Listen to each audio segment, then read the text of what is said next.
Hi, everybody. Welcome to tonight's webinar. Tonight we'll be chatting about how to assess dev skills when hiring with the rise of AI. I'm Corin. I'm a Senior Engineering Manager at OfficeIn, and I'll be hosting tonight's webinar.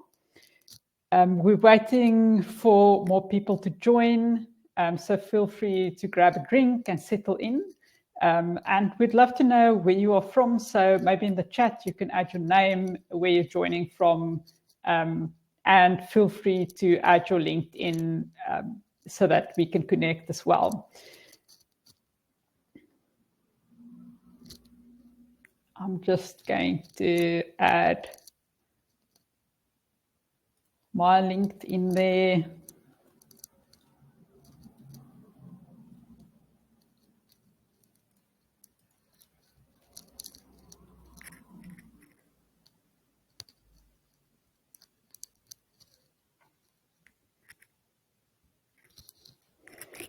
Hi, Carol from Spain.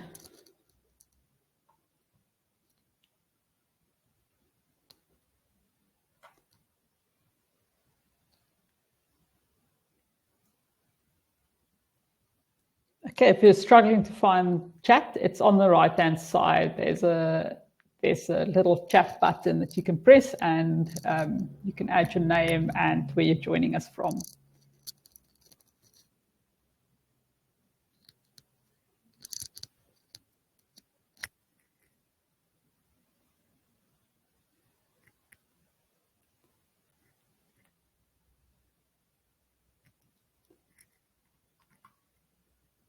Dimitri joining from Joburg.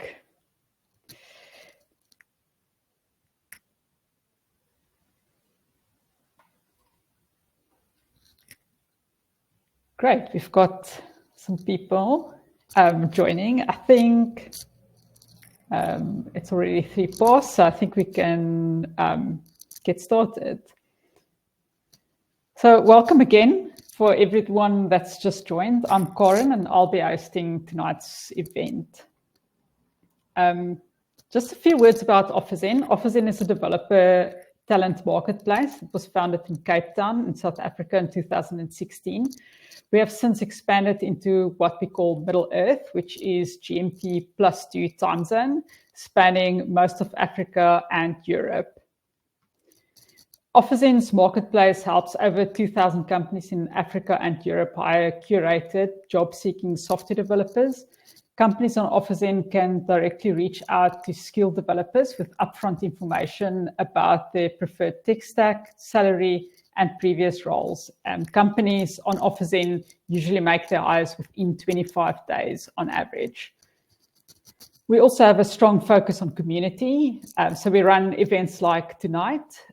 So for people in talent acquisition and professionals like yourself, if you're hiring or you would like to browse the developers currently live on OfficeIn, simply hit the I would like to know more in the poll that's coming up right now on your screen.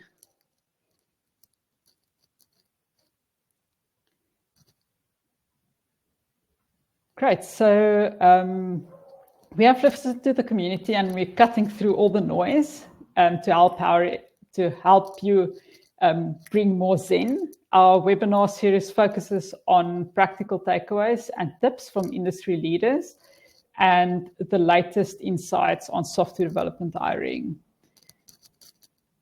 Tonight is no different. In just a few moments, I'll be joined by Harley Ferguson, who will discuss how to assess dev skills when hiring with the use of AI. We're very excited to kick off the talk tonight, so settle in for a great conversation. I know I'm very excited. But just before we jump in, I just have some quick housekeeping things. So first of all, I can't see you, and I can see you can see me, but I can't see you. So just remember that you can chat and ask questions on the right-hand side, and if you drop off the call, you can just use the same link to come back onto it. Any questions that you have, there's a right-hand side just next to the chat button. There's questions. Please add your questions there. If you add it to chat, I might miss it. So it's really important that you add it to the questions tab. And then I think that is it. I think Harley is ready to join. So let's welcome Harley.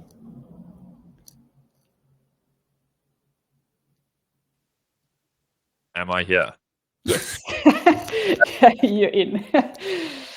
Okay, thanks for joining us, Harley. Very welcome to tonight's discussion. Maybe you can just give a quick introduction.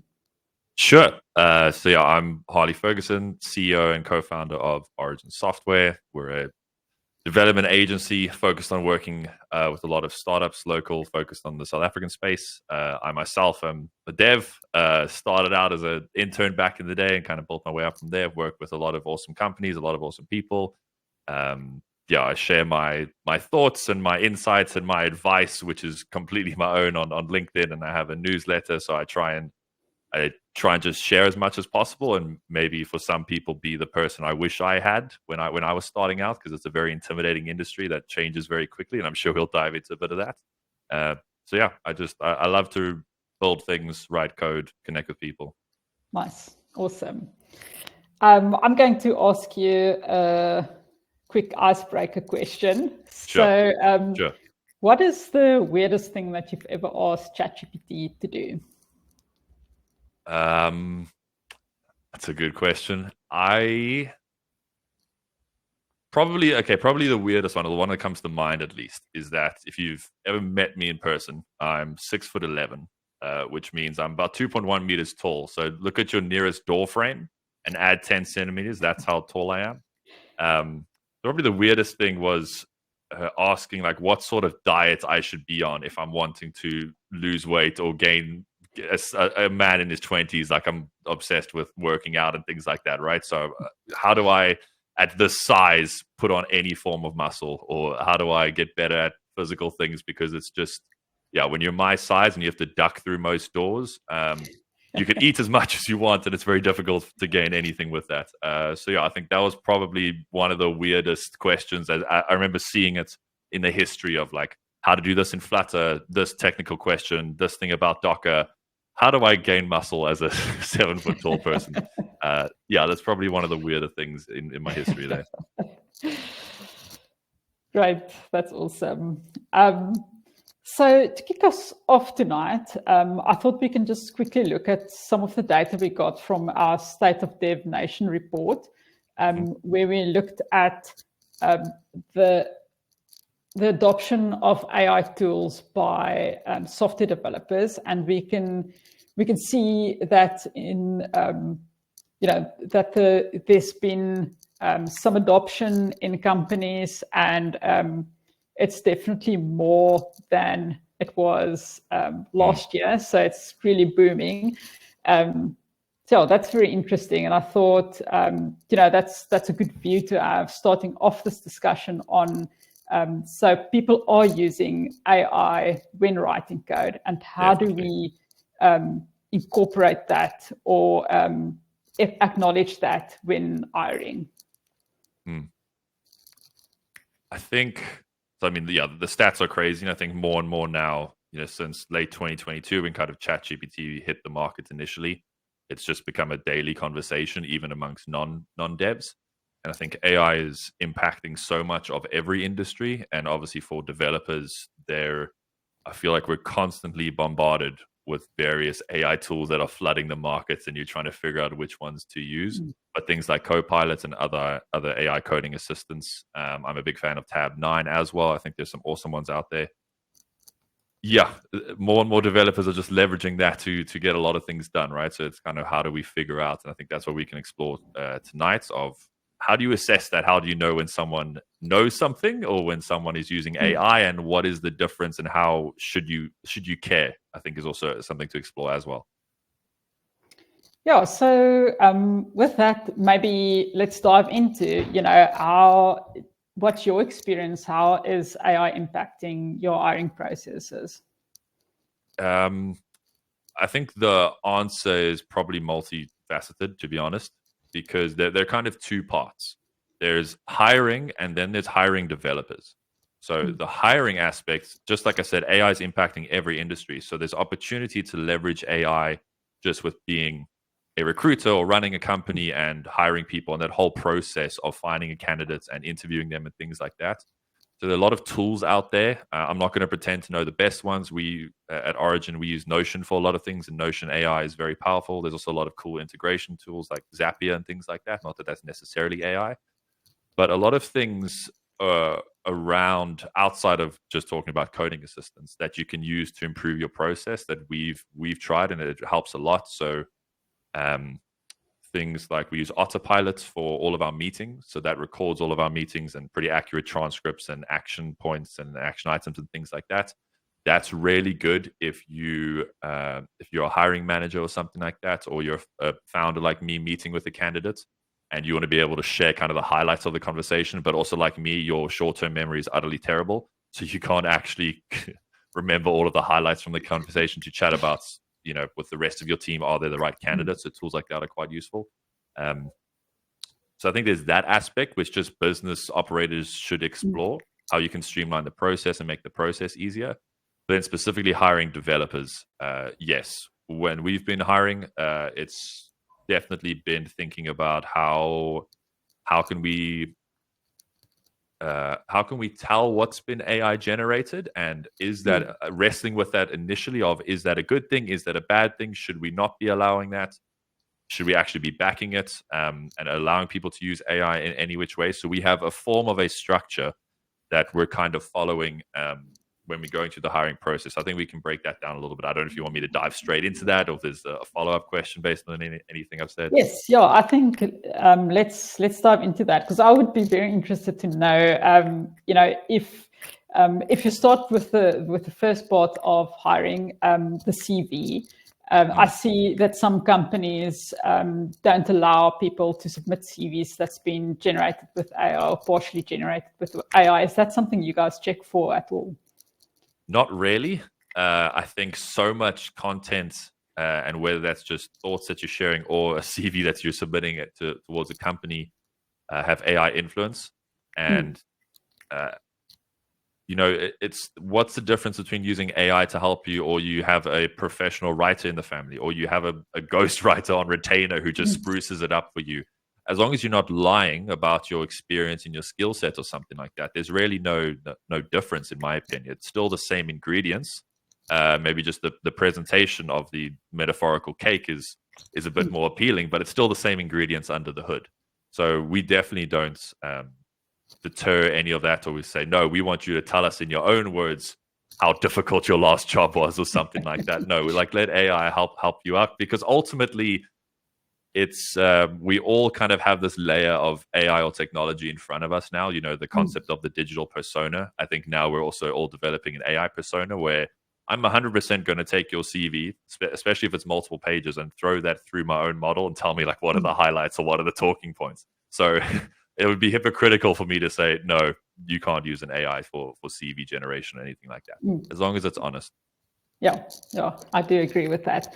And then with the next stage interviewing, do you think it's a good idea to allow candidates to use AI? So this is where it gets, I think, quite meaty. So I think like with most companies, when we're interviewing, there's a couple of steps. It's generally, especially for developers, it's generally not one conversation, one and done. You're like, okay, cool, you're hired.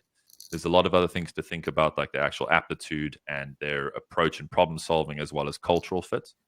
So we typically kind of have a three-phased approach. Of the first is just chatting to them and getting to know their history, and do we think there'll be a cultural fit? Do we think they'll align with our team and our values and things like that?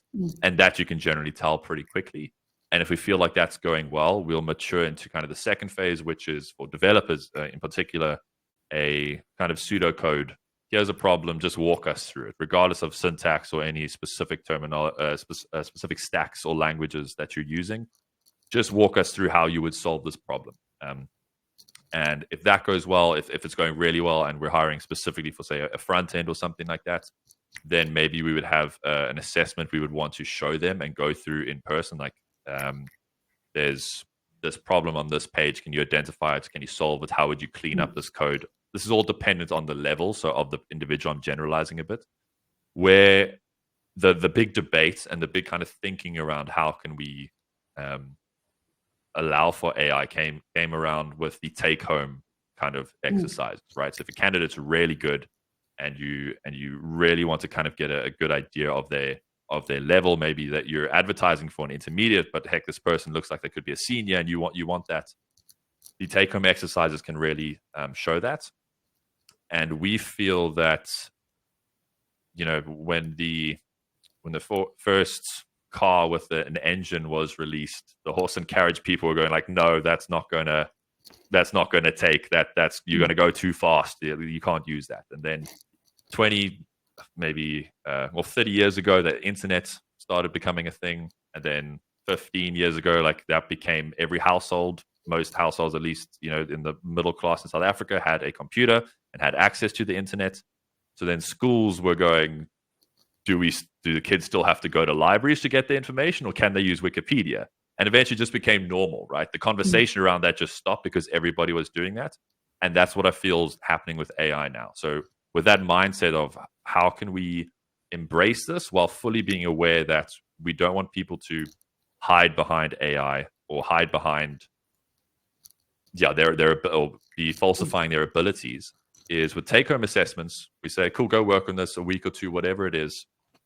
But you're allowed to use Copilot, whatever you want to use. But if you could keep track of the prompts that you provided, right, and the reasoning you gave it those prompts, and the outcome and how you use that outcome, because in our mind at Origin, a lot of other companies that are embracing this that I've spoken to, AI is a tool, right? Just like anything else for a developer, it's a tool, and how you leverage that tool is more important than if you use it or not, in my opinion.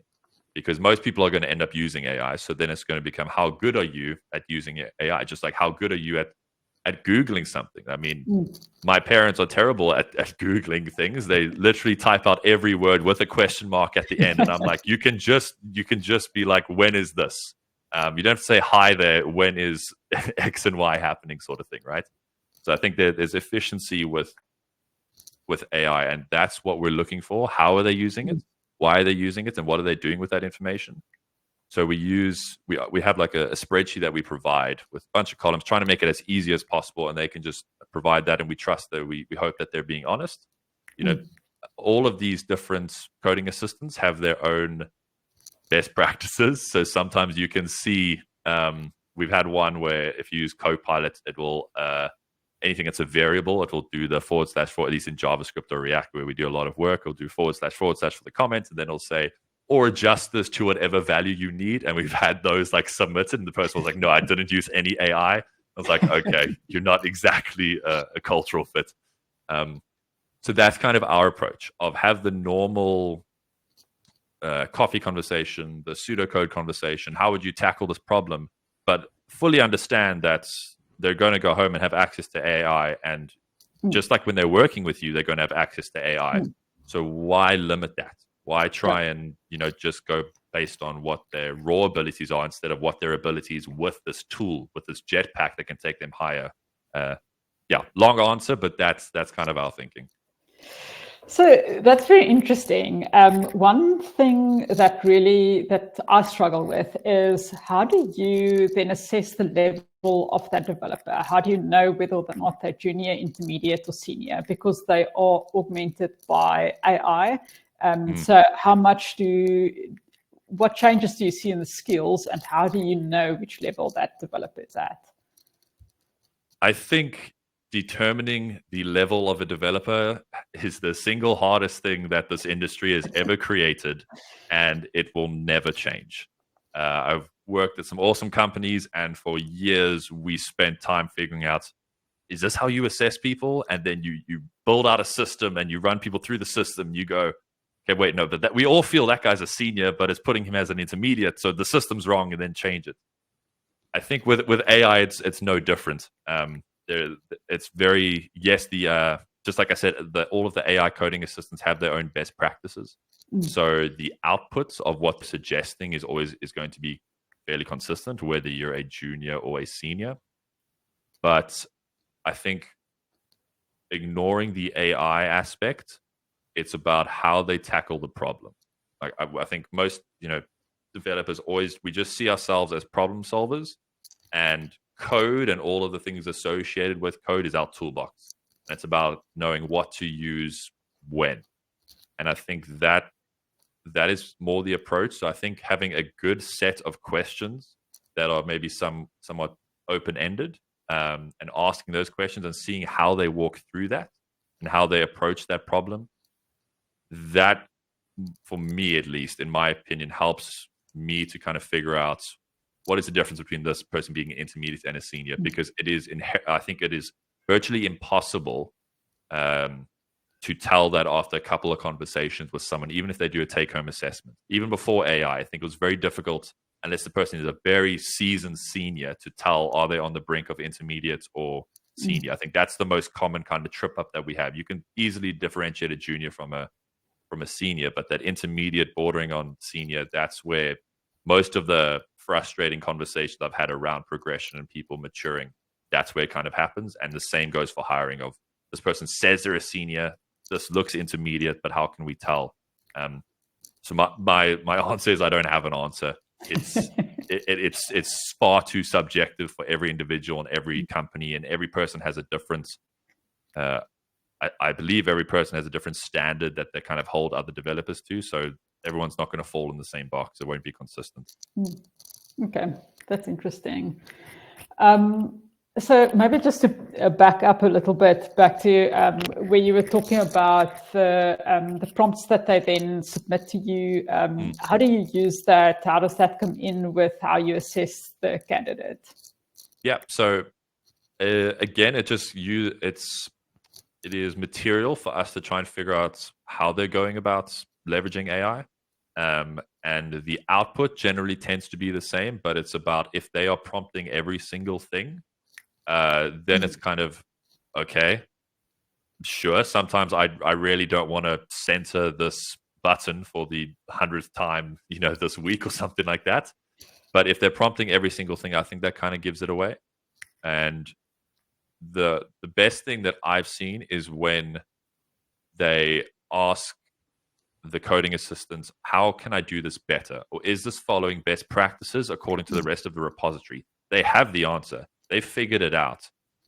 And they're just going, is there a better way to do this? Instead, which I love, because I think even before AI, you're around the water cooler and you just made a pull request and you're like, hey, come check this out. You say, and the person above you goes, I think you could have dden that better. And it's like, okay, cool. So it's kind of like that, except you have instant access. And I think that's quite powerful. So when we see things like that, that's always, a green light, because it shows this person tackled it and got the problem, got the solution, and then looked for ways to improve it, instead of, here's some acceptance criteria on a ticket, I'm going to put that into context and I'm just going to throw that at this page. So I think that's quite a good indicator for us. Okay, great. And so a lot of companies do use tools like HackerRank to assess a candidate's technical skills. Do you think that those types of tools are still relevant? I never really thought they were relevant, and this might be highly controversial. Um, as someone that spends probably too much time on LinkedIn, I see a lot of developers who say they've got X amount of points on HackerRank, or they've solved this many problems on Leak Code. Competitive programming, which essentially is somewhat what a lot of those train you for. How quickly can you solve this and how efficiently? But it's an algorithm or it's a mathematical problem. Is very different to what building real software that's going to be used by people is like. They have the same kind of equipment, but squash and tennis are very different. They both have a racket and a ball and two people playing, but it's very different, right? And I think that's kind of my opinion of HackerRank and Leak Code. It's awesome. I love the mentality behind that and seeing how quickly you can solve those problems and just understanding math on the most extreme level. I find very kind of invigorating. But you can either write code effectively or you can't. And just like if you hire someone to build your house, after the first couple of layers of bricks, you're going to kind of see, is this person doing it the right way, or is that one jutting out and this one's already skew or something like that? The difficulty is just how can you tell that before you've hired a person, and then it's very difficult to potentially get rid of them if they're not working out. I think something else, maybe to touch back on the once our candidates have submitted a take-home assessment, is that we have a couple of different take-home assessments based on different levels, obviously, whether they're even just an intern all the way up to if we think we want to get a senior or something like that. And what we've done is we've trained various LLM models, so different like ChatGPT models, based on how we think problem X should be solved and what we're expecting to see on this code. And we're looking for this, and this would be considered a positive, this would be considered a negative. So we basically trained a model based on a very good outcome for us. And then we take the different files that they've touched and submit that into that model, and it kind of outputs a summary of what they've done well according to our standards, what they've missed, what they've done poorly, things like that. And obviously we still go through the code, but that is a great way to quickly kind of get a measurement on where this potential person is or what they've missed, because developers' eyes are tired. If it's 6:28 on a Thursday and I'm now going through someone that dedicated 2 weeks worth of work to a take-home assessment, and I just kind of have this checklist, I might not be operating at my best. So it just gives us an extra layer, again, that AI layer I spoke about earlier, of protection and going through it and being like, no, this person did really well, and this is what you should be looking out for. I think that was really cool. Once ChatGPT made that available, that you could create your own models, it was the first thing we did. We're like, okay, let's see how we can use this mixed with code and really get a better sense of a candidate. Okay, that's great. Maybe we could talk more broadly about your process and what you've implemented and where you're using AI in the whole process, and maybe also just touch on what is important for you in a candidate. What are the things that you guys are looking for? Maybe to touch on that last point first of what's most important. I think I'm of the absolute most harshest opinion that soft skills are now more important than ever, because the ability to be a developer, I mean, before coding assistants, but before they became somewhat commoditized like they are now, so let's say 2021, it was far easier to build code than it was in 2010, when we had just Angular JS, which everybody definitely loves. And you were still actually accessing the DOM directly if you were a front-end dev or things like that. And all of these tools, all of these frameworks and languages just got better and better. So it became very easy. And the amount of packages out there, if you're using anything in the node space, the NPM packages, made life a lot easier. You can just drop things in, right? So I used to call us, we were just like drag and drop developers in a way, right? And now the term is a prompt developer. Now with AI, it's even easier. So it's taking a step further. So the ability for someone to problem solve, but also the ability for that person to work well on a team, understand what you're needing, be a fun person to work with, be productive, align with your core values. That is inherently far more important now because the technical aspects are getting easier to achieve. And at the end of the day, at least hopefully, we're always going to be working with people and having conversations like this. And nothing is really going to replace that unless Boston Robotics ends up just building robots for everyone. But I think the soft skills have always been important, especially after, I think, COVID, where mindset and hustle culture took a hit. And it was, no, people need to be balanced. You need to be working with the right people. It's not just about get things done, work till 4 a.m., get up at 7, do it all over again. I think that was really awesome. But now that the ability to achieve technically has the barrier to entry has decreased a lot, I think you still have to be a good person. You have to be a good teammate. You have to align. And I think that becomes even more important now. I think, and it sounds like great news for a junior developer, right? Yes. Because like you said, the barrier of entry is much lower. So what advice would you have for a junior coming into the industry today? I think it's simultaneously easier and more terrifying because, like I said, the barrier to entry is lower. So it's now, if you are the metaphorical cream of the crop or something like that in your university, or if you're self-studying or you're doing a course or whatever approach you're taking to building your career and taking that first step, the barrier to entry is a bit lower now. So there are more people kind of above that line. And I think if companies don't adapt to how they hire, they will struggle to continue to, again, identify those top candidates.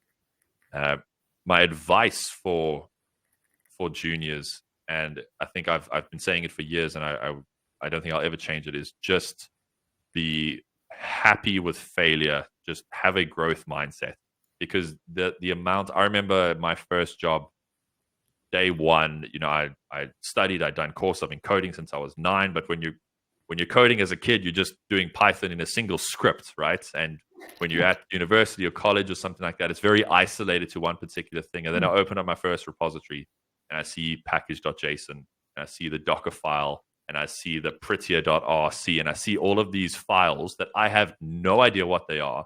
And everything I've ever built to date, I wrote every single line of code in every single file, because that's kind of what you're taught. You're not taught about frameworks or packages or bundlers or things like that. So I remember opening up that repository and being absolutely terrified and sitting on the package.json file. I mean, like, I've never seen this. How do I write this? Going to a senior, be like, how am I meant to write this? How do I add things? And then he pulled my leg. He's like, yeah, no, we all have to do this. We have to make it from the start. There's no way around it. So I think being happy with failure and understanding that you're going to be intimidated, because being a developer is not a single thing. There is not one just path. There are so many different things you have to know. So that's why you have we have so many discussions about a generalist versus specialist, or a T-shaped developer, and all of those things, because being a developer inherently means you have to learn about deployments and pipelines and bundling and CI/CD and all of these different things. So I think a lot of juniors kind of walk in and realize, oh, this isn't just about code. And I think that's probably the most important thing. And the good ones are okay with failure, because you are going to fail a lot and consistently and over again. And that doesn't stop regardless of how high you go in your career. Maybe just the failures are a bit more public or a bit more severe, but it's never going to stop.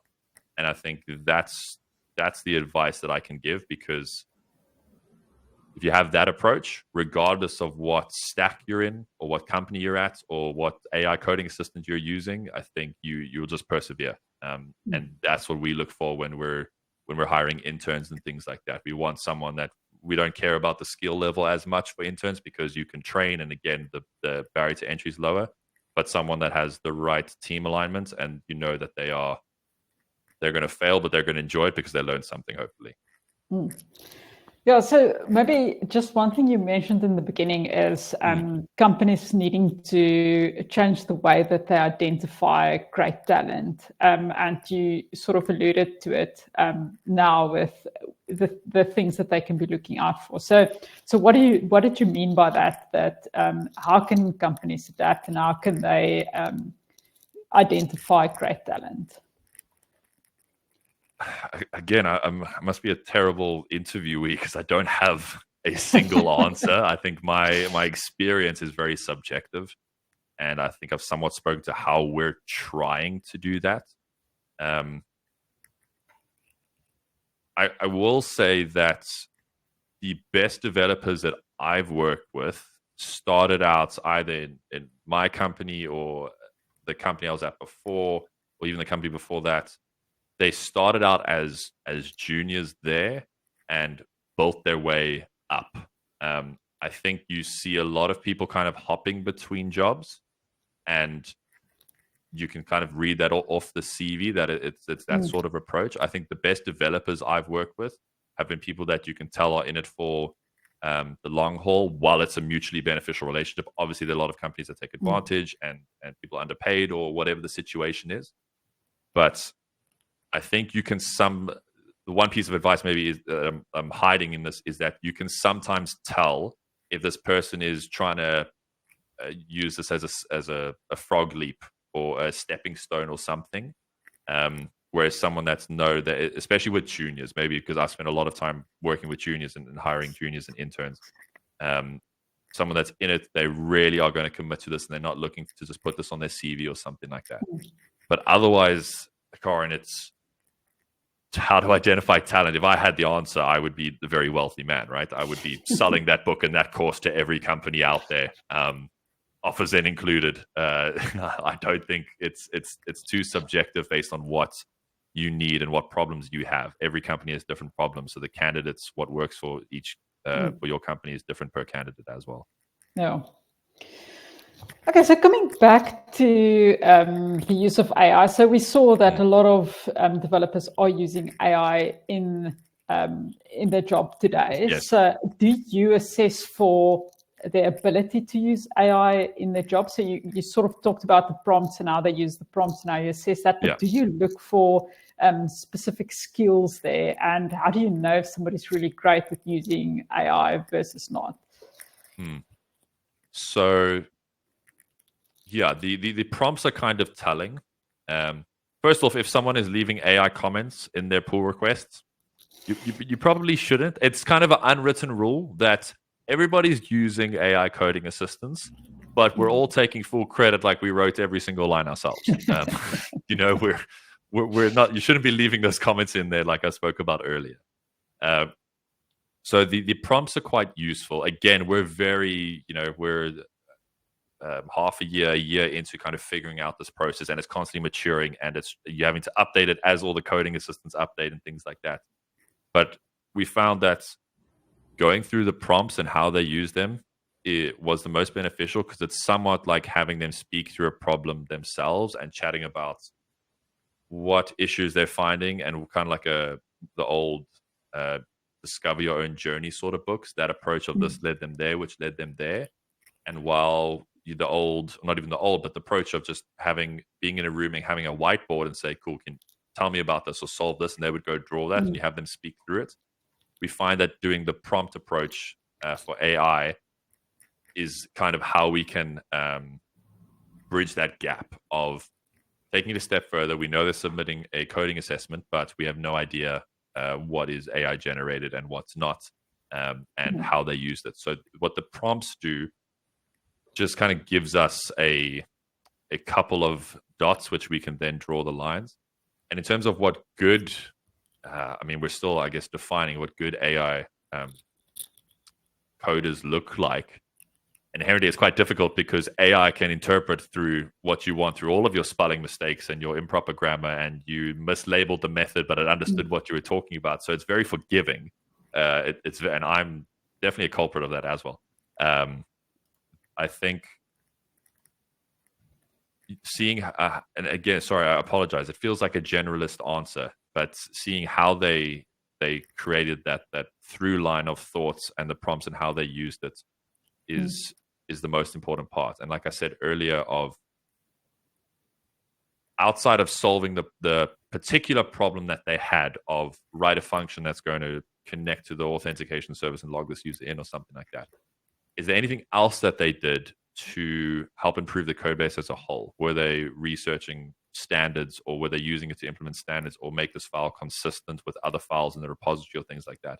Because that's also somewhat of an issue in that some people use different, not everyone's using Copilot. So people are using different AI code generators that all have their own best practices, and then suddenly you end up with a code base where someone clearly worked on this part of the file because all of the methods or the imports are different, and someone worked on this part of the file. Yeah, I hope that answers the question, but it's highly subjective.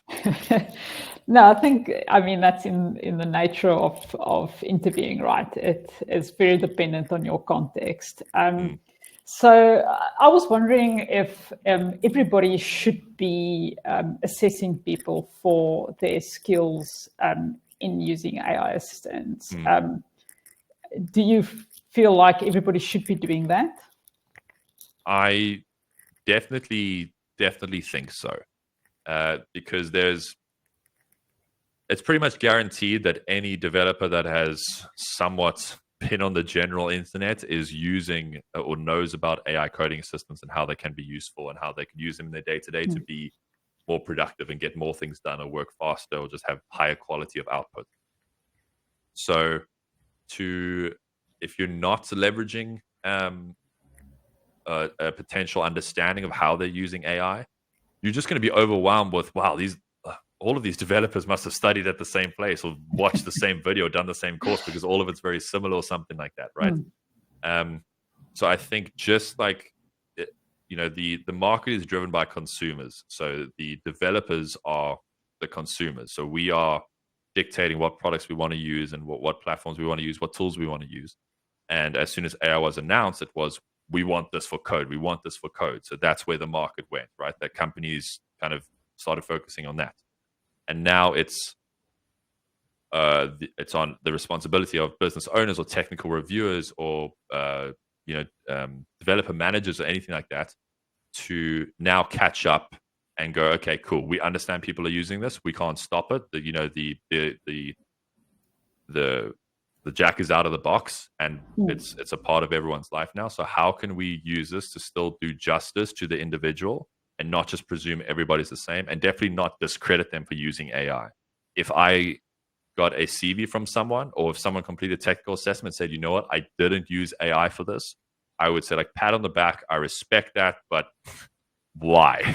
That's a mistake. If you have the jetpack to get you up the mountain faster, why would you not be using that? Yes.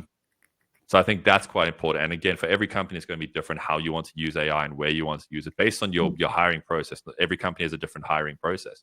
So determining what would be useful for them, I will say that training your own LLM on your own set of code files, that's pretty cool. And that's quite fun to have your own internal team do.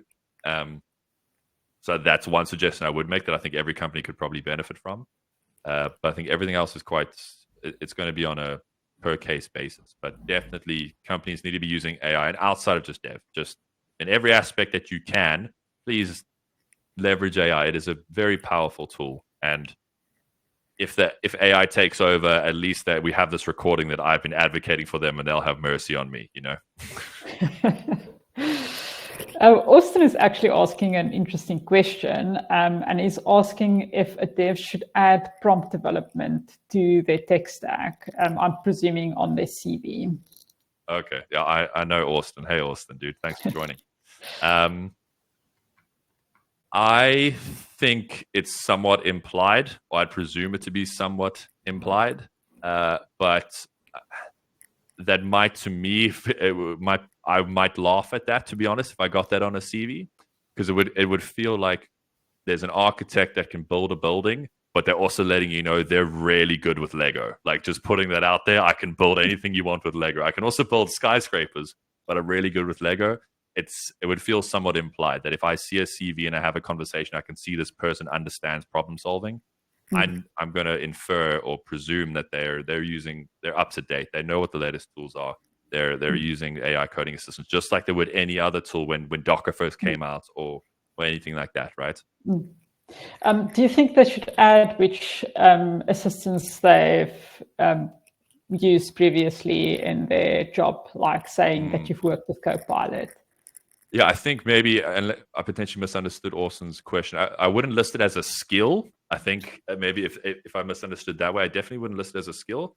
But saying I use Copilot or experience with Copilots, maybe from that point of view, instead of saying that you use Tab9 or all of the others out there, I think Copilot is definitely the most common, with Microsoft owning it, and GitHub being the platform that it is. But I definitely think it's worth mentioning. I don't know for how long it will be worth mentioning. I think that's maybe a bit more important, because it could be now that you're like, we're not quite sure who's using Copilot, who's not, when everyone should be. But that's the thing. The fact that I can't say every developer I know is using Copilot right now, because that's not necessarily the case. There is obviously financial implications of Copilot, whether you're paying for it or your company's paying for it for you. So I get that. But I think it'll become more and more of a commodity and cheaper and more accessible. So within a certain time frame, mentioning that you understand Copilot, I think is going to be somewhat redundant at that point. Okay, that's interesting. Then we've got a question from Shaw that's asking about balancing the time of a candidate with take-home tests. So, you don't want the candidate to spend too much time on a take-home test. Yes, so how do you make sure that you balance that?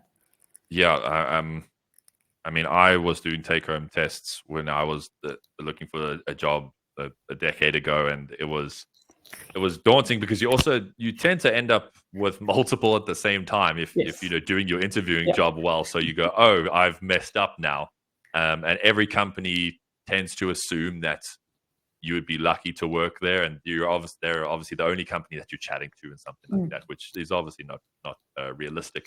And platforms like OfficeZen make that a far easier process. I actually got one of my jobs through OfficeZen, so this is very full circle for me. But I think it depends, obviously, the level. I think, was it Charles? Charles, pretend I'm speaking directly to you. I think the level that the individual is and what they're applying for is always going to have some form of impact on the complexity or maybe the time. I personally think that I wouldn't want to spend more than a couple hours solving something. I think anything longer than that, it feels like a chore. And I can't remember when, but I've seen statistics or information about the dropouts. It wasn't specifically speaking about developers, but companies that request take-home tasks, that there is a kind of a point where they go, you know what, this actually isn't worth it. I have other offers that have less barriers to entry or something like that, and I'm rather going to go with that. So there's kind of a sweet spot. I think typically I like 2 weeks, I think, as like a standard. Because if it's, say it was today, we met with, Charles, let's use you as a guinea pig, and myself and Karen met with you, and it felt awesome. Like, we're going to give Charles a take-home test or take-home assignment. And we say, like, okay, cool, a week. You want to have a weekend, and as a person that enjoys weekends, I would also want you to have a weekend and not expect you to do that. So then if you're working in the evenings, realistically, you only have 5 potential evenings if you have another job. And maybe you have 2 hours free, so that's only 10 available hours. But you also want to have a life, and you have other arrangements, and suddenly now you're down to maybe you actually only have 1 evening to work on it, and now you're stressing. So just from that point of view, if you just rarely go a week, actually only means I've got a couple of hours of where I have to give up free time to do this. I think 2 weeks is kind of a good mark, but also depends on your hiring. If you're hiring now, and we were only looking for, say, Charles to join in June, then we could say, listen, like, take a month. How long you spend on it isn't, I don't think it's often too necessary with take-home assessments. I think a lot of companies make the mistake of saying, tell us how long you spent to solve this, because that's already creating a feeling of distrust. or time equals talent, which I despise, or how quickly you get things done, it means how effective you are, which isn't the case. There are a lot of different things to measure output and productivity. So I think I wouldn't want to take on any, if I was looking for a job, I wouldn't want to take on any coding assessment that was less than a week. But otherwise it would be whenever you're wanting, if you are running a company and you're looking for a developer, the turnover rates, I think, well, the turnover time, I mean, Karin, you and Offizen can probably speak far more to this, but from when you want to actually provide them with the letter of intent or the offer to when they start can often be with anywhere between 2 to 4 weeks, depending on the company that they're at or whether they're at another company and how long the resignation period is. Hopefully that answered your question, Shah. I apologize if I rambled. I've got a little bit of a different view on this. So at Offizen, what we do is we would send the assessment 24 hours before your interview. And that's simply because we don't want you to spend so much time on it. So I found that if you give somebody an assessment a week ahead of time, they would spend way too much time on it. If you shorten that time, I feel you sort of box them in to say, listen, you only have a few hours, and just deal with that. So so it's a little bit of a different take, but I think we are trying to achieve the same thing. There's definitely merit to both. I would be terrified, to be honest with you, Karin. If you said you got a couple of hours, my anxiety would immediately spike through the roof, and I would forget how to do a switch case or something like that. But no, I get what you're saying, as in you're actually mitigating the prolonged anxiety or something like that, and just having a high volume point at a very specific point in time. Okay, that's cool. No, our interviews aren't stressful, so just to put it out there. Says every interviewer ever. No, it's completely relaxed, but the person on the other side of the table feels a little bit differently. That's true. Okay, so looking into the future, I know you don't have a crystal ball, but things are changing very rapidly. Where do you think all of this is going? How are we going to be seeing AI used in the workplace? It's only going to increase. I can't predict. There's no way I can predict where this is actually going to go. By this time frame, we're going to have this. I mean, I spent far too many hours this weekend messing around on Suno, which is that music generation AI platform, where you give it a prompt and it generates a whole song for you with a backtrack and supporting vocals and lyrics. And I just thought to myself, man, we have opened Pandora's box and we are having to figure it out now. I don't know what's real and what's not anymore. So the rate at which things are improving and getting better is ridiculous. And the amount of opportunity to integrate AI with your life is also getting absurdly ridiculous. But a couple of years ago, people thought wearing a smartwatch on your wrist was that's like the waves are going to interfere with your heart and things like that. And it's like, no, we need to understand that our physical presence is that we are cyborgs at this point, with all of the tools that we have accessible to us, which 100 years ago were never conceived of. And now AI from a digital and from a software space can impact everything from a professional to a personal level. And I don't think we've experienced that before. And I think that is what's scaring people around AI, in that there is this one thing that whatever industry you're in is going to impact it. And pretty much anything personal that you want to do, it can also impact it. Now it's up to you to decide whether that impact is positive or negative, and how you choose to use it. But I think to try and predict where it's going, I can't tell the specifics. But all I can say is it's going to get faster. There's going to be more things. There's going to be more ways to leverage it, and that tool is just going to, I think, become more of a single tool. As in, if we talk about the toolbox that we spoke of earlier and all the different tools that we have as developers or as individuals have, AI is eventually going to become the Swiss Army knife of our lives. And understanding how to use it and when to use it is going to be really crucial. And I think the flip side of that is that being I think the consistency, as in that statement, is very terrifying. To say it's going to completely consume your digital identity and pretty much everything you do is going to incorporate AI in some way, and a lot of what we do already is. But I think the beauty of it is that it can allow us to do more in less time and get things done faster. And we might be in a sweet spot now where the expectation isn't that aligned, that everybody's output is going to increase by 3, 4, 5 times because of AI, so you can get more done quicker. And if that can leverage time for you to have a weekend away or spend time with friends and family or things like that maybe a couple of years ago you were spending that whole weekend just figuring out this one problem in React or in .NET or something, and you couldn't find the material online, and now you just throw it into AI. It's like, oh, it's just you forgot a semicolon over here, but like, sorry about that, or something to that effect, right? I think that is pretty cool. That it's if you use it right and you use it with the right intent, it can free you up quite a bit. And I think that's quite. I enjoy that aspect of it. I enjoy how much more myself and my team are able to get done now, and from a business sense, and the personal freedom that actually gives each of us.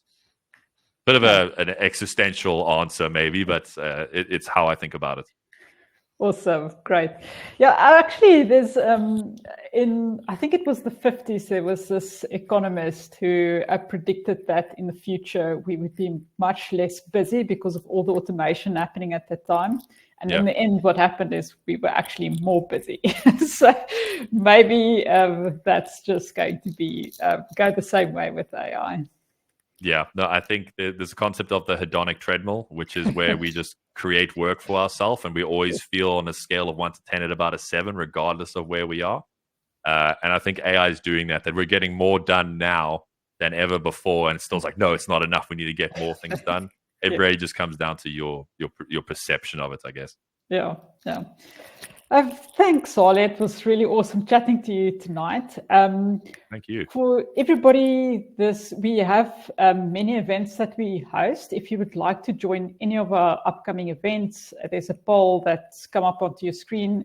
Just select the ones that you would like to join, and we would send you an invite to those.